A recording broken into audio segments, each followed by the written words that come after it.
सभी छोटे और बड़े होलसेल और रिटेल बिजनेस दो फैक्टर्स पे डिपेंड करते हैं। पहला है प्रोडक्शन और दूसरा है डिमांड। जहां इतने लंबे लॉकडाउन की वजह से कई इंडस्ट्रीज आंशिक या पूर्ण रूप से बंद रही हैं, जिससे उनका उत्पादन बहुत कम हो गया है, दूसरी तरफ मार्केट में डिमांड भी बहुत कम है। ऐसी स्थिति में कई होलसेल और रिटेल बिजनेस इससे प्रभावित होने वाले हैं। तो ऐसे में हमारे पास क्या ऑप्शंस उपलब्ध हैं और किस तरह से होलसेल और रिटेल बिजनेस अपनी प्रॉफिटेबिलिटी को बढ़ा सकते हैं, मैं आज आपको डिटेल में बताऊंगा। इस वीडियो को पूरा जरूर देखिए, ये आपके बिजनेस के लिए बहुत जरूरी है।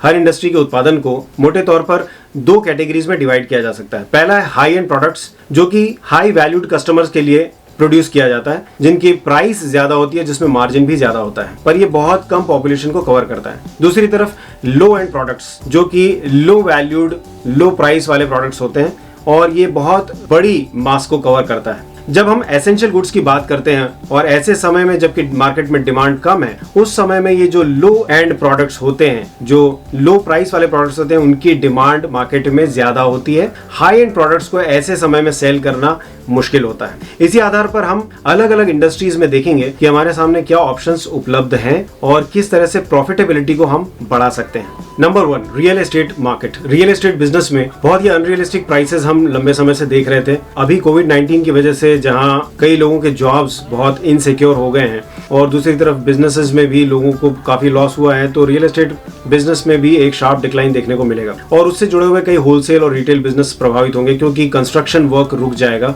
और ये सिचुएशन कम से कम 1 साल तक तो बदलने वाली नहीं है, जब तक पूरी तरह से सिचुएशन कंट्रोल में नहीं आती। दूसरी तरफ जो लेबर है, उनको सरकार ने अपने अपने नेटिव प्लेसेस में भेज दिया है, तो कंस्ट्रक्शन के लिए जो बेसिक रिक्वायरमेंट है लेबर की, वो भी अवेलेबल नहीं है, तो कंस्ट्रक्शन अफेक्ट होने वाला है डेफिनेटली। अब इनसे जुड़े हुए जो होलसेल और रिटेल बिजनेस हैं, जैसे टीएमटी सरिया बेचने वाले, या सीमेंट, ईंट, प्लास्टर और दूसरे कई सामान जैसे टाइल्स और बिल्डिंग मटेरियल, उन सभी के होलसेल और रिटेल बिजनेस प्रभावित होंगे। फिर प्लम्बिंग मटेरियल जैसे पाइप्स, टैब्स वगैरह जो होते हैं, वो इलेक्ट्रिकल फिटिंग एंड फिक्सचर वाले जो भी सामान है, जिसमें वायरिंग है, केबल्स हैं, उनसे जुड़े हुए बिजनेस प्रभावित होंगे। तो उनके सामने क्या ऑप्शंस अभी अवेलेबल है, क्योंकि नया कंस्ट्रक्शन तो नहीं हो रहा है, पर ऐसे में भी जब लॉकडाउन खुल जाएगा तो मेंटेनेंस वर्क, जो रेगुलर मेंटेनेंस वर्क होता है, वो फिर से स्टार्ट हो जाएगा, क्योंकि वो तो बहुत जरूरी है। जब भी न्यू कंस्ट्रक्शन होता है तो हाई एंड प्रोडक्ट्स यूज किए जाते हैं। कोई भी बिल्डर या जो कॉन्ट्रैक्टर्स होते हैं वो हाई एंड प्रोडक्ट्स यूज करने की कोशिश करते हैं, पर जब मेंटेनेंस का काम होता है तो हम लो एंड प्रोडक्ट्स रिप्लेसमेंट के तौर पे यूज करते हैं, तो उस मार्केट के वापस रिवाइव होने की पूरी संभावना है।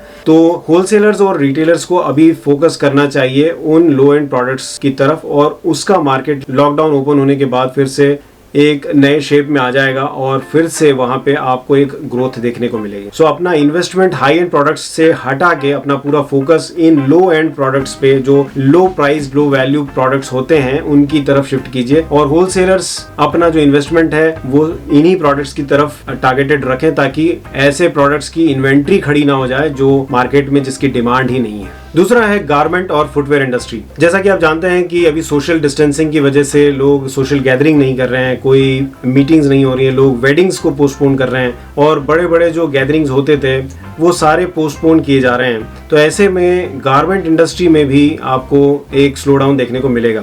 सो मोटे तौर पर इसमें जो दो कैटेगरीज हैं, हाई एंड और लो एंड प्रोडक्ट्स, अगर आप देखें तो जो पार्टी वेयर होता है या वो गारमेंट्स जो कि स्पेशल ओकेजन्स के लिए खरीदे जाते हैं, उनकी डिमांड में कमी आएगी, क्योंकि कोई पार्टी नहीं हो रही है, कोई सोशल गैदरिंग नहीं हो रही। दूसरी तरफ जो डेली यूज वाले जो गारमेंट्स होते हैं, उनकी डिमांड बनी रहेगी। उसमें कई तरह के प्रोडक्ट्स होते हैं और उसमें अंडर गारमेंट्स हैं और दूसरे कई तरह के फैब्रिक जो डेली यूज में आते हैं। ऐसे प्रोडक्ट्स की तरफ फोकस करने की जरूरत है। जो होलसेलर्स हैं और रिटेलर्स भी, वो देखेंगे कि डिमांड जो है पूरी तरह से शिफ्ट हो जाएगी, तो अभी अपना पूरा इन्वेस्टमेंट इन्हीं लो एंड प्रोडक्ट्स की तरफ अगर आप रखेंगे तो आपको ज्यादा प्रॉफिट होने की संभावना है। फुटवेयर में भी लोग ब्रांडेड फुटवेयर अभी अवॉइड करेंगे, क्योंकि कई लोग वर्क फ्रॉम होम कर रहे हैं, जो ऑफिस जाते थे, जो फॉर्मल फुटवेयर पहनते थे, अब अगर घर से ही काम करना है तो उसकी भी अभी जरूरत नहीं है। कई लोगों को उसका ख्याल भी नहीं आएगा, तो अभी वो फोकस शिफ्ट करना है। दूसरी तरफ अभी रेनी सीजन आने वाला है और रेनी सीजन में अगर लोग बाहर कम जाएंगे तो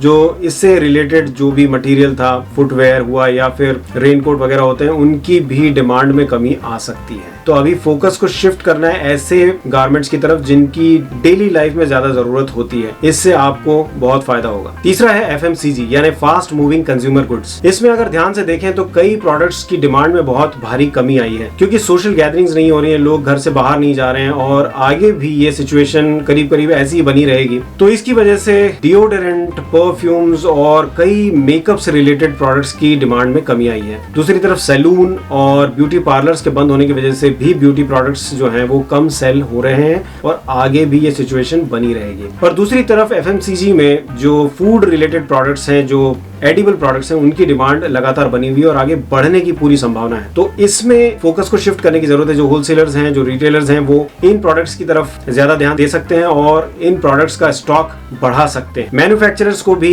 इस तरफ फोकस करने की जरूरत है, क्योंकि इसमें उनको ज्यादा प्रॉफिटेबिलिटी अर्न करने में मदद मिलेगी। इसके अलावा बहुत सारे ऐसे फूड प्रोडक्ट्स जो रेडी टू ईट फूड होते हैं, जिनको बहुत आसानी से घर में कुक किया जा सकता है, क्योंकि रेस्टोरेंट बिजनेस प्रभावित हुए हैं, लोगों को कुछ अच्छा खाने का मन करता है, तो कोई ऐसा फूड प्रोडक्ट जो थोड़ा सा प्रिपेयर हो और थोड़ा उसको घर में प्रिपेयर किया जा सकता है और एक टेस्टी फूड लोगों को अवेलेबल होता है, ऐसे फूड प्रोडक्ट्स की डिमांड डेफिनेटली बढ़ने वाली है। चौथा है फार्मास्यूटिकल और हेल्थ केयर इंडस्ट्री। लंबे लॉकडाउन की वजह से लोग घरों में हैं और इस वजह से जो एक्सीडेंट्स से रिलेटेड जो इंजरी होती है या पर्सनल इंजरी, उनके केसेस में बहुत शार्प डिक्लाइन आया है। और घर में रहने की वजह से और हाइजीन मेंटेन करने की वजह से लोगों को जो नॉर्मल वायरल फीवर होते हैं या सर्दी, खांसी और जुकाम से रिलेटेड जो केसेस हैं, उनमें भी बहुत भारी कमी आई है। तो इसकी वजह से फार्मा इंडस्ट्री में जो एक सेगमेंट है इनसे जुड़ी हुई दवाइयां बनाने का, उनकी डिमांड में भारी कमी आई है। दूसरी तरफ फार्मास्यूटिकल इंडस्ट्री के लिए अपॉर्चुनिटी तो है ही। मैंने अपने पिछले वीडियो में बताया कि किस तरह से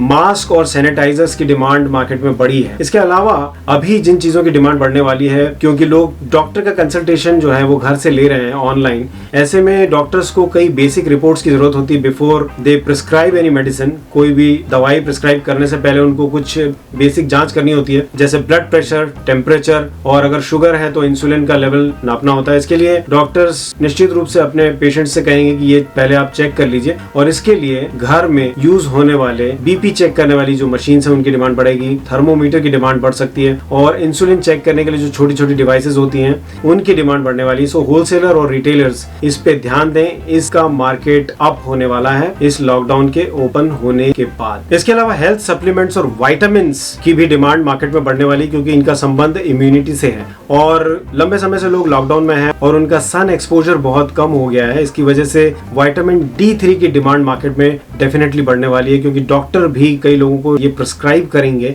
कि विटामिन D3 की डेफिशिएंसी ना हो, इसके लिए D3 सप्लीमेंट्स की डिमांड बढ़ सकती है। सो इस पे होलसेलर्स को ध्यान देने की जरूरत है और आपकी प्रॉफिटेबिलिटी इससे बढ़ जाएगी। पांचवा है इवेंट मैनेजमेंट। वो सारे बिजनेसेस जो किसी इवेंट मैनेजमेंट से जुड़े हुए हैं, जैसे केटरिंग बिजनेस, फ्लावर डेकोरेशन और दूसरे कई तरह के जो अरेंजमेंट्स होते हैं किसी भी इवेंट्स में, उनसे जुड़े हुए बिजनेसेस को इस सिचुएशन से काफी नुकसान हो रहा है। पर कुछ बिजनेसेस के लिए इसमें अपॉर्चुनिटी उपलब्ध है। जैसे केटरिंग बिजनेस वाले, वो एक्सपर्ट होते हैं वेजिटेबल्स और फ्रूट्स को बड़ी मात्रा में खरीदने के लिए, तो ऐसे समय में वो अपने बिजनेस को कुछ समय के लिए ट्रांसफॉर्म कर सकते हैं और वेजिटेबल और फ्रूट्स का होलसेल बिजनेस कर सकते हैं अगर उनके पास कुछ बेसिक फैसिलिटीज अवेलेबल हैं तो।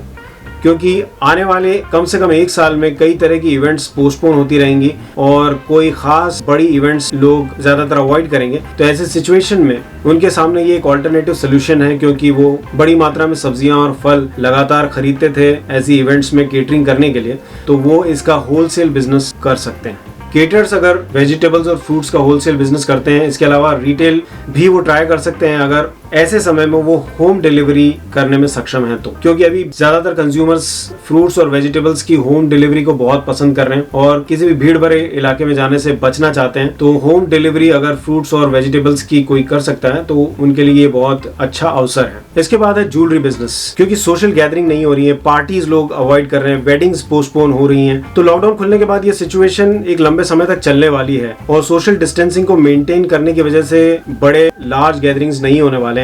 तो ऐसे में ज्वेलरी बिजनेस अफेक्ट जरूर होगा, क्योंकि ये एक शो ऑफ करने वाली चीज है और नई ज्वेलरी लोग तभी खरीदते हैं जब किसी स्पेशल ओकेजन में उनको जाना होता है। इन्वेस्टमेंट के तौर पर jewellery is not a good option, तो लोग ऐसे समय में कॉइन्स खरीद सकते हैं। Gold as an investment use करने के लिए गोल्ड के बिस्किट्स खरीद सकते हैं, पर ऑर्नामेंटल ज्वेलरी या ऑर्नामेंटल गोल्ड और सिल्वर के डिमांड में बहुत भारी कमी देखने को मिलेगी आने वाले समय में।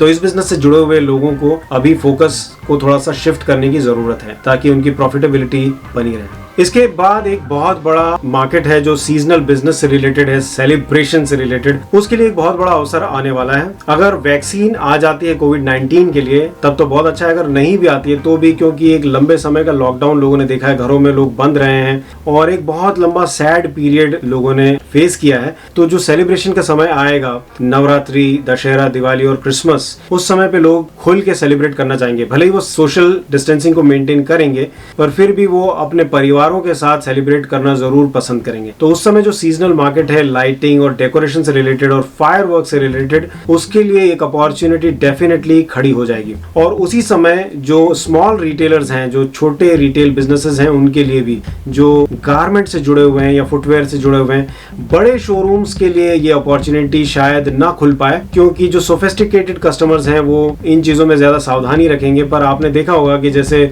लिकर और वाइन शॉप्स खुलने के बाद जिस तरह की भीड़ उमड़ी है इस देश में, आप ये देख सकते हैं कि जैसे ये लॉकडाउन खुलेगा और ये सेलिब्रेशन का समय आएगा तो लोग खुल के शॉपिंग करेंगे। जो लो एंड प्रोडक्ट्स हैं उनकी शॉपिंग अचानक तेज हो जाएगी और इस मार्केट के रिवाइव होने की पूरी संभावना है। तो इस पे होलसेलर्स और रिटेलर्स को ध्यान देने की जरूरत है। ये आपके लिए बहुत प्रॉफिटेबल हो सकता है। इस वीडियो को ज्यादा से ज्यादा शेयर कीजिए ताकि अवेयरनेस सब तक पहुंच सके। अगर आपने मेरे चैनल को अभी तक सब्सक्राइब नहीं किया है तो अभी सब्सक्राइब कीजिए और बेल आइकन को प्रेस कर दीजिएगा ताकि आपको मेरे हर वीडियो के नोटिफिकेशन तुरंत मिल सके। और इस वीडियो को लाइक करना मत भूलिएगा। मेरे वीडियो को इतना प्रेम पूर्वक देखने के लिए आप सभी का बहुत बहुत धन्यवाद।